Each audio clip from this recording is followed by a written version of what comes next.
welcome to Pathways to Discipleship. Today's class is with Lisa Cashion, who is a licensed clinical mental health counselor, a national certified counselor, and she has Masters of Divinity. She and two of her colleagues founded Charlotte Wellness Collaborative. They approach mental health holistically. Rather than waiting for a crisis, they work with individuals and couples and families to build relationships and create healthy habits for wellness. She's the perfect person to join us today for this series, for this class on creating an emotionally healthy holiday. It fits in well with our theme of forbearance. We're joining Lisa just after the first breakout session. Hey, I hope it was fun to talk to some of your friends and church members about Thanksgiving expectations and rituals. I've written down some of the ones we talked about in our breakout group. But before I mention those, does any representative from a smaller group want to kind of share with the larger group what some of your comments were? Hey, Gail. I'll do our group. Right. We spent a few minutes just visiting and catching up. So it took us a while to get down to rituals, but basically such things as just family gatherings and using some Thanksgiving hymn for the blessing for dinner, traditional foods, traditional ways of fixing them, and who is responsible for what each year as a tradition.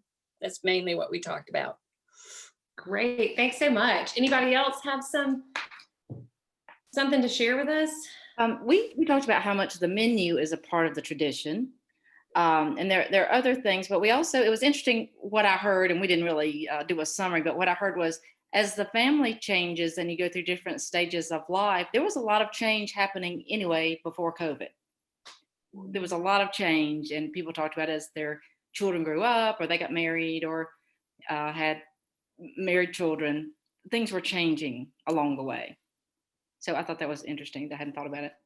Great. Thanks so much, Nancy. Anybody else? Lisa, we talked a little bit less about the traditions, but just talking about how we were going to handle Thanksgiving this year, and just the fact that we question everything that we do and if we're making a right decision, and outweighing whether or not the mental health is more important for families than taking a chance potentially with the virus. So we talked about that, and we had different people within our group, everyone from somebody who is a single person in their household, and how do you deal with that, to families that have teenagers that the grandparents really want everyone to be together, and how do you manage that if the teenagers are going to school and going to their basketball league, and what do you do? So we kind of talked about this year rather than the traditions. Wonderful. Thanks so much for mentioning that. And I think it's great. In fact, this past week, as you can imagine, a lot of my counseling sessions, this was a topic that came up, right? Everybody's thinking about it, what we're going to do and how things might go differently, how we can set our expectations. A couple of the things that came up in our breakout session were how important favorite dishes were to many people, and that sometimes it's surprising how much people anticipate getting that special dish.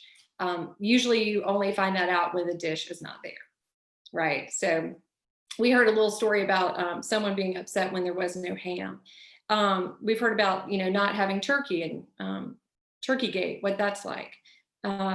This expectation of having extended family, and the emotions that are coming up, especially this year, that are sad about not being able to have this big family gathering, something that includes extended family, not just the close family. For me, we have, of course, traditions around dishes and things like that, but we also always spend some time outside. And I was thinking about how many families do the turkey trot in Charlotte, or have something like that they look forward to. Of course, that's not happening in the same way this year. So that's going to be really different for a lot of people. But there are all sorts of things that we sort of count on, let's say, without really thinking about them. And part of the reason I wanted us to have a little discussion around these things is that when we aren't aware of our expectations, often we're disappointed and we don't know why, right? And so being able to be very thoughtful about what it is we're anticipating helps us to prepare ourselves for what's to come. So the next slide, I'm going to go back to my screen share and offer you this slide right here. See if we can play again. Okay. Priorities and intentions. And so if you have a little notepad or a piece of scratch paper and a pen, and you're able to kind of think about some priorities and intentions that have been stirred up for you during this recent conversation, I encourage you to kind of make a note or even a mental note of that. We're actually going to have a chance a little bit later to discuss that in a small group again. You don't have to, but if you'd like to, you'll be able to. But I do think it's important that moving into any gathering, be it with your nuclear family, your extended family, your church family, that having priorities and intentions will really set you up for success. Okay. So as promised from the website that Gerald put up earlier in the month, we're going to touch on family systems theory. There's no way we could tackle all of this in this short amount of time. But I recommend to you a website if you're interested in family systems theory. There's a very accessible website.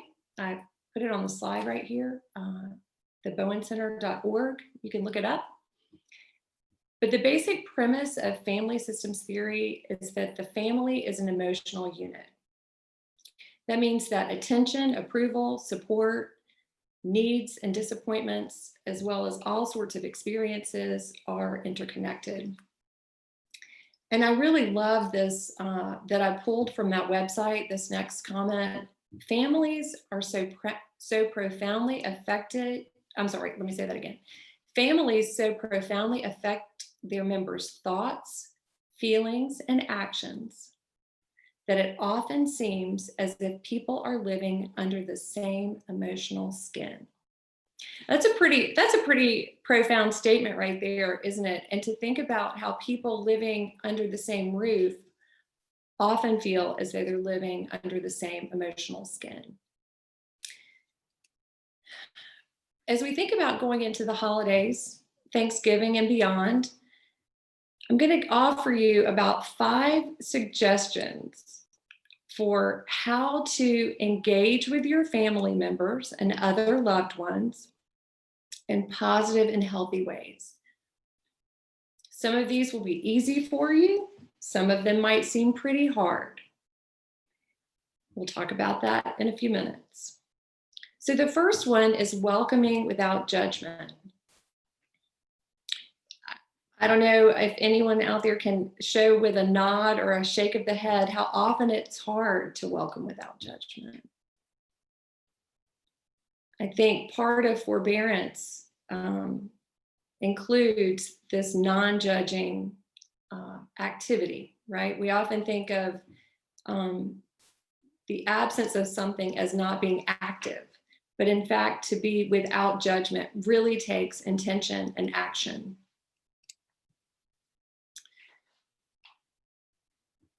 Another sort of concept for gathering with your family that's really important is comfort with silence. I wish I could see your faces right now to see how many people agree or disagree with this notion. Some of you out there are probably extroverts and you think silence is crime, right? You're way more comfortable with noise and chaos and energy. Some of you out there might be introverts and you think, yes, finally, someone's promoting silence, something I really enjoy, right? So in gatherings, we often feel as though we need to fill an awkward silence. I'm saying awkward silence because silence isn't always awkward, but sometimes we think of it as being so. Now, you and I all know that we generally recognize being a good conversationalist as a skill. But in fact, appreciating silence and patiently waiting for another's response is also a skill. I'm going to take a minute and get back to the group and see if anyone wants to share something that's coming up for you around this idea of either comfort with silence or non-judging. Let me see if I can stop this sharing again. Okay. Does anybody out there have anything you want to say about these two concepts? No? I will say in today's Charlotte Observer, there was a really good article by David Brooks that I do feel like would help with welcoming without judgment. So for those of you who have access to the Charlotte Observer, I would just encourage you to read it. He just talks about, non-judgmental questions to ask to get the conversation going. And really about your second point too, listening to the response and almost letting the other person kind of work out what they're going through without you trying to jump in and fix it. It was a really good article. Nice. Thank you, Lisa. I look forward to reading it. And thank you for hitting on some high points there, right? Some high notes.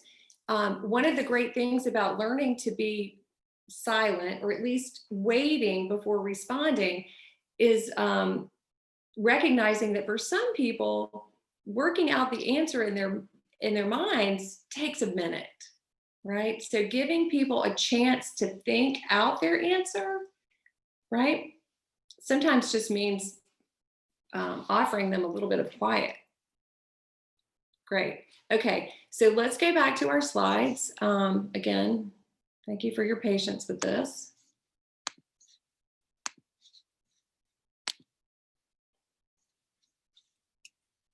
Okay, one of my favorite things to teach people is recognizing when it's not a crisis, right?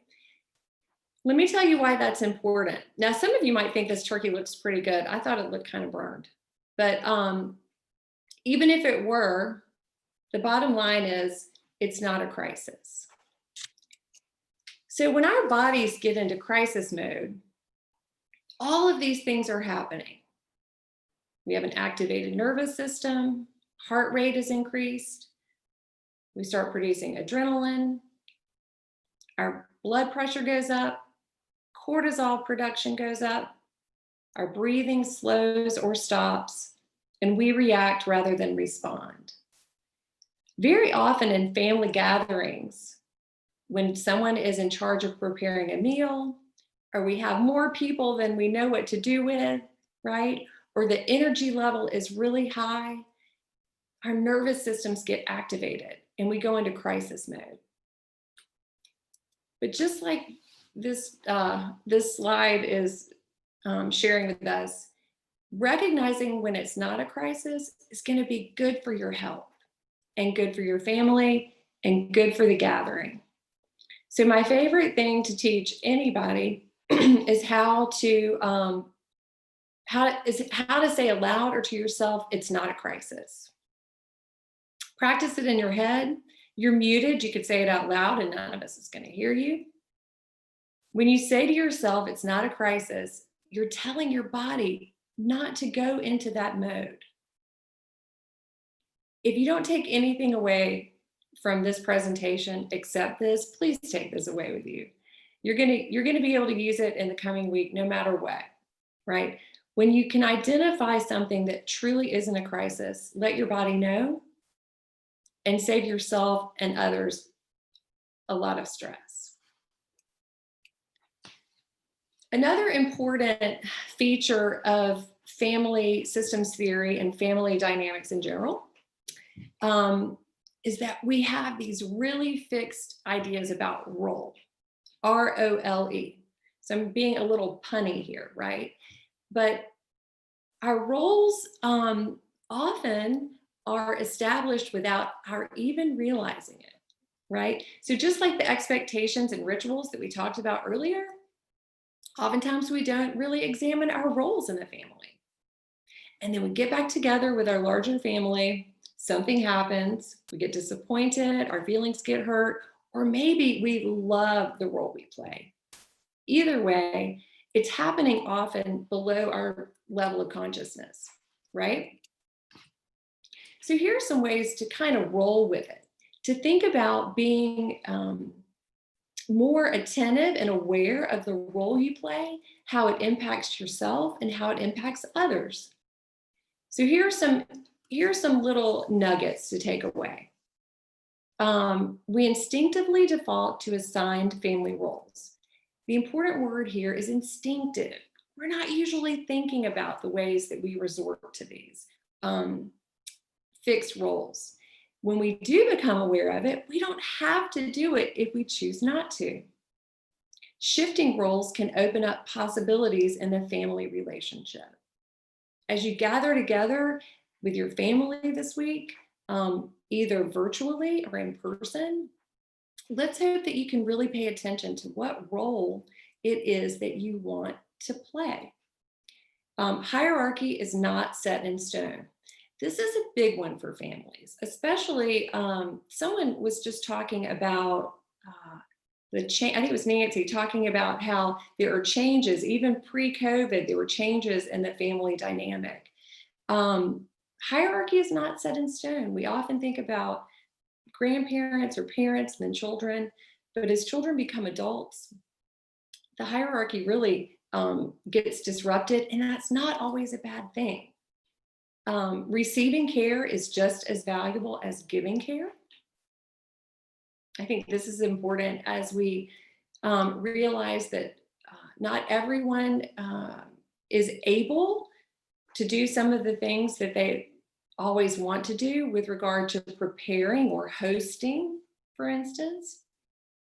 So accepting someone else's offer for care and service is really a gift to the other person. And learning from children is important. These can be children who are small or adult children too. We don't have to think just because we're the parents that we're the only ones who know anything, right? Our kids have so much to teach us, and we really need to be attentive to that. So let's see here. Let's open this back up and see who has something to say about these two concepts.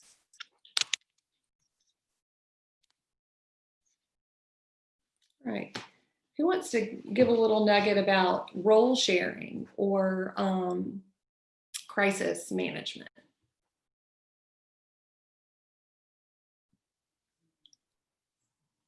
I'm sure there's someone out there who has something to tell us. Gerald? I was thinking as you were talking through all of these that we create expectation, someone else's expectation. So we assume that they want things a certain way when we don't really, I think it seems like starting with what is it that you want, asking that conversation, having a communicating with other people might be a good place to start, because I think we might perceive our role in a way that others don't feel it's necessary for us to play, but we feel like it is, so just asking, not making assumptions about others' expectations seems like a good place to start. Absolutely. Nancy, did you have something to say about that? Nancy Harris? Okay. I think what you're touching on too, Gerald, that's so important is this notion of disappointing someone, right? Disappointment, I say this all day, every week, right? If I had a jar in my office for the emotions that come up in counseling sessions, it's the disappointment jar that would be overflowing, right? People don't often think that disappointment is playing such a big role in their lives, but it either the idea of being a disappointment to someone or being disappointed often guides a lot of our actions. And so I think, Gerald, what you're kind of tapping into there is that often we play roles because we don't want to disappoint someone. Sometimes that's just in our heads, right? In fact, we might not be disappointing them at all. Thanks for that. Anybody else want to chime in on something we're talking? Okay, Shelley. Okay, I think the hardest part of being a parent, I have like 3 kids, and then they are, like all like in their graduate school and colleges. I think the hardest part is to let go, especially like, for example, when my son came back home in March, for the whole semester of the virtual learning. It's like so hard to let go. It's so hard not to judge his bed and, like the stuff he does, and like, how come you never clean up or whatever.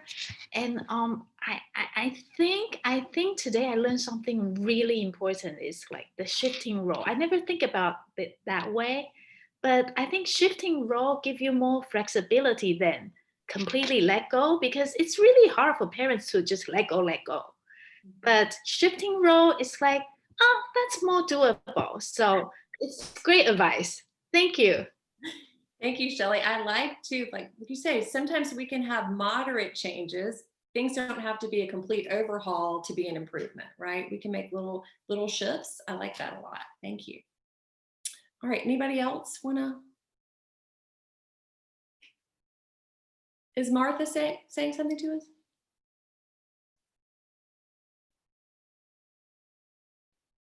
Okay, is that better? Yes. Okay. All right. I'm going to say something, and I don't know whether I can express myself well or correctly or not. In terms of the shifting role, now that I have my children, I have a daughter who's in her 50s and another daughter who's in her mid 40s. And yes, I definitely feel that I have to shift. They are adults. With one has students who are in college, but they also have to shift and not look at me as the, I don't know what, but you know, I don't know if I make, yes, I have to shift, and I've been trying to shift for 30 years now with having adult children, but they can't look at me also as the one with all the answers, or as, I don't know, am I making myself clear? It's a shift that everybody has to do, because I'm still mama, and they look to me for a lot, but I can't, they've got to take responsibility too. You know what I'm saying? I can't, they've got to solve their problems too. I can't solve them for them like maybe I could when they were 10. Yes. So it's not just me that has to shift, but we all have to shift, and that's hard. Absolutely. Martha, thank you. I'm so glad that you shared that with us, because you're right. It goes both ways. No question. And you're going to love this next slide, Martha, that I bring up. Let me give it back to you. Let me see if I can get back here on the share screen.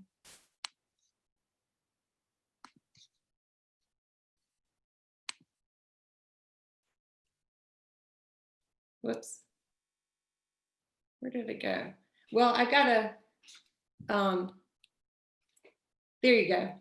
What if all of this is just too hard, right? Yeah.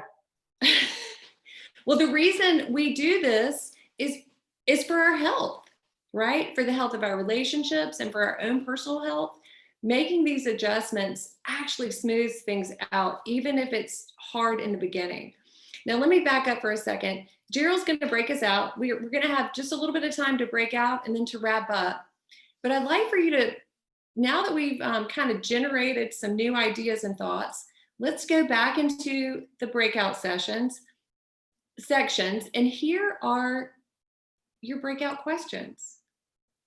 Based on the things that we've kind of talked about today, what are your priorities and intentions going into the coming week, right? These don't have to be giant priorities and intentions, but just something that you've kind of noticed that you're hoping for in the coming week.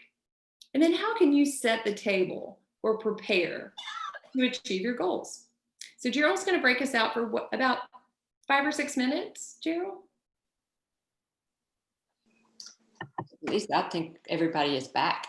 Okay, wonderful. Well, great. I hope that was, I hope you enjoyed that opportunity to discuss with each other and sort of think about ways that you might be mindful going into the next week. I think one of the ways for us to hang on to some of this information is to actually discuss it. So I encourage you discussing it, not just with each other, like we've just done, but with, family members in preparation.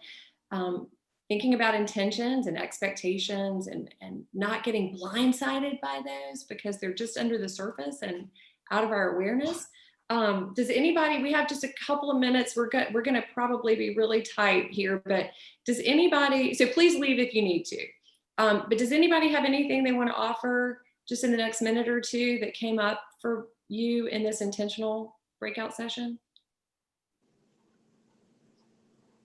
We had some really good comments about doing things that are, recognizing that we're going to have to do things differently this year. And a couple of things that I just want to share with you all that I think could be meaningful potentially.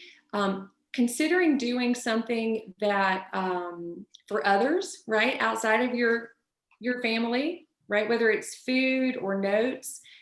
Using this extended time where we have more time on our hands, maybe because we're not traveling or preparing so much food, to write handwritten notes or emails to people in your lives, maybe non-family members who've been meaningful to you, sort of a way of expanding that notion of Thanksgiving into giving thanks to other people, truly giving thanks.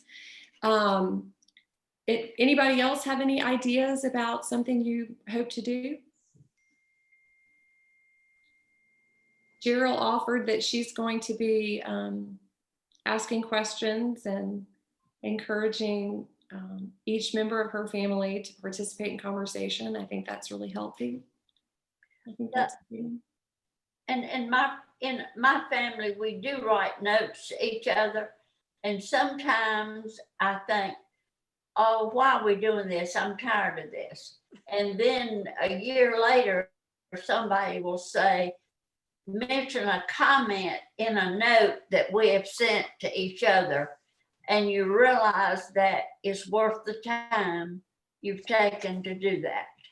Thank you, Nancy. I think that's a good thing. That's a good place for us to close out today. I really do. That taking the time, often we're in such a rush. Even preparing, for these family gatherings, often we're so rushed and busy that we don't take the time to really connect. So I like that Nancy Plummer is kind of closing us out with that notion that taking the time, expressing ourselves with written word or verbally is really a great way to stay connected in the family, right? And to have something that we'll remember, like she said, even in years to come. So Gerald, thank you so much for letting me join your group. You have such a wonderful participatory class. Thanks for letting me be a part of it. And I hope all of you have a meaning-filled holiday. Thank you. Thank you, Lisa. Thank you, Lisa. Thanks. Thank you.